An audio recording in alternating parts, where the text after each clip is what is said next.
ജ്ഞാനിയുടെ വായിലെ വാക്ക് ലാവണ്യമുള്ളത്, മൂഢന്റെ അധരമോ അവനെ തന്നെ നശിപ്പിക്കും. നമ്മുടെ വാക്കുകളിലൂടെ പലപ്പോഴും മറ്റുള്ളവരെ അപഹസിക്കുന്നത് പലർക്കും ഇഷ്ടമാണ്.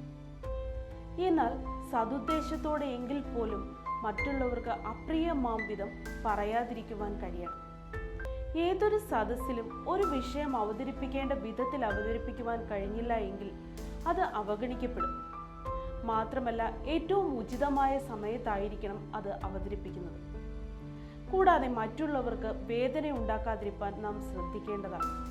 ചിലരുടെ വാക്കുകൾ ഹൃദയത്തിൽ ഏൽപ്പിക്കുന്ന മുറിവുകൾ കഠാര കൊണ്ടുണ്ടാകാവുന്ന മുറിവിലും ആഴമുള്ളതായിരിക്കും. അത് ഒരിക്കലും സുഖപ്പെടില്ല. ചിലരുടെ വാക്കുകളാകട്ടെ മുറിവുകളെ സുഖപ്പെടുത്തും വിധം സൗമ്യവും കുളിർമ നൽകുന്നതുമാണ്. അത് ജ്ഞാനികൾക്കും മറ്റുള്ളവരോട് സ്നേഹവും ആദരവുമുള്ളവർക്കും മാത്രമേ സാധ്യമാകൂ. അത് സൽഗുണസമ്പന്നരുടെ അനുഭവവുമാണ്. ആ ഭാവം നമ്മിലുണ്ടെങ്കിൽ നമ്മുടെ വാക്കുകൾ ശ്രേഷ്ഠമായിരിക്കും. അതിനായി നമുക്ക് സമർപ്പിതരാകാം. ദൈവം നമ്മെ അനുഗ്രഹിക്കട്ടെ.